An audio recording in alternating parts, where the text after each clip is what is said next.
This is urgent. According to the FBI, sextortion is the fastest growing crime right now. Cases of sextortion are exploding across the country.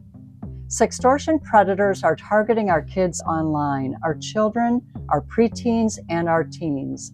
They're manipulating them with sexually explicit photos of themselves and then demanding money.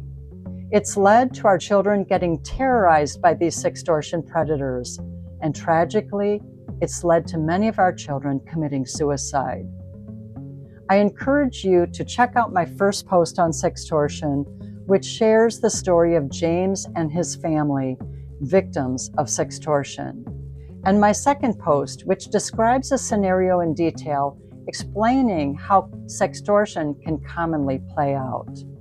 Now, my third post today will describe how this crime has exploded across the United States and how predators have perfected their strategies in exploiting our children with this horrendous scheme. According to the FBI, sextortion predators are targeting children primarily in North America and Australia. However, other countries can also be targeted. The data or the stats are considered to be a true underestimate of the reality, for many sextortion cases are never reported. And yet, 65% of Gen Zers, these are people born between 1997 and 2012, 65% of Gen Zers in 6 countries, including the United States, have reported that either they or their friends have been targets of sextortion predators. That's way over half of Gen Zers having either been targeted or knowing someone who's been targeted by the sextortion predators. Also, according to the FBI, one victim was 8 years old. As I shared previously, predators are specifically targeting boys between the ages of 14 and 17. However, any child can be the target of sextortion. Predators are very good at targeting minors. Victims include boys and girls from all different ethnic and socioeconomic backgrounds. What's the common trait here? The common trait is our kids having access to the internet.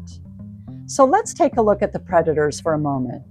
According to the FBI, they're motivated by greed. They're often based in other countries, including Africa and the Philippines, but really predators can be anywhere. They've perfected their skills in specifically targeting minors. For example, they've found detailed scripts that were developed by predators that have been shared online, allowing other predators to try these sextortion schemes as well. Victims have reported having received the exact same words, the exact same verbiage in the threatening messages that came their way. So let's look now at the predator strategies. There are so many, but here's a few. Let's start with the basics. Predators often have a multitude of different online accounts and profiles that they've set up about themselves. Then they reach out and communicate with as many children as they can, preteens and teens as well, all at the same time, all in an effort to find victims. They use a variety of social media platforms to connect with victims. This includes games, live streaming, and messaging apps as well. Now let's look at a couple common strategies that these predators then implement. For the first one, I encourage you to check out my post describing the scenario that often plays out, and here's a summary. A predator connects with the victim online, our children. The predator poses as someone else. They do all they can to relate to the victim, act as if they have so much in common with the victim. They pose as the victim's peer. They become their friend, their special friend and confidant. And then the victim ends up sharing details about their family, their friends, where they go to school, sports or activities that they're involved in, groups they belong to. The relationship deepens. The special friend then sends what appears to be a nude photo of themselves. They manipulate the victim into doing the same, sending a nude photo of themselves to this person online who they think is their special friend. Then it hits. nonstop texts, threats, blackmail, demands for money. The victim must send money to the person online who they thought was their special friend, or this predator will send their nude photo to everyone they know, their family, their parents, their friends, everyone at their school. The predator demands the money may demand that the money be wired to a certain location, or they might demand an e-gift certificate to get the money that they're asking for. Here's another strategy. The predators may bomb the victim's middle school or high school, maybe their sports team or groups that they follow. They bomb them with follow requests. This makes it appear to the user that they've got many mutual friends in common. And once the user accepts this follow request, the predators have access to the victim's follower list. The sextortion predator then threatens to send compromising photos to everyone on the target's list, the victim's list. And here's the second main strategy. The predators are now using AI to develop sexually explicit photos of the victim, so the victim doesn't even have to send one in. And to be clear, these are fake images that the predator now uses to threaten to post on the victim's media page or send out to all the people that the victim knows. So to summarize, the sexually explicit photos may play out in two ways. The predator manipulates the victim into sending nude photos of themselves, or the predator creates a fake photo or video using AI, creating a fake photo or video of the victim. So the predator again threatens to post it to the victim's media page or send it out to everyone on the victim's list, everyone the victim knows. Cyberstalking tactics become aggressive, they become ruthless. They badger, they bombard the victim, they terrorize and demand money.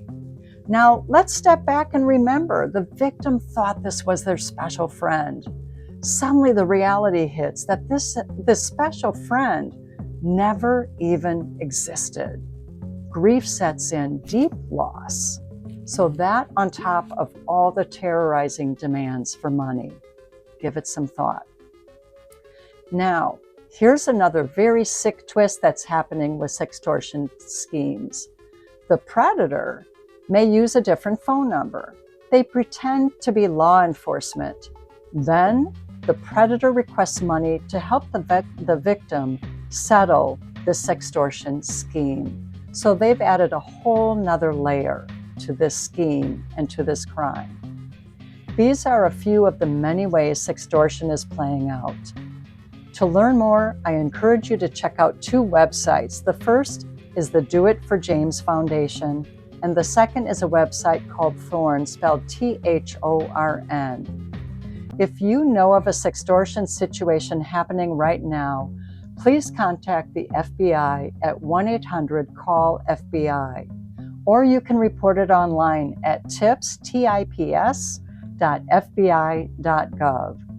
I'll be sure to share this information in the written part of my post so you have it at your fingertips in case you need it. My next post will focus on what to do if you know someone who's been the victim of sextortion.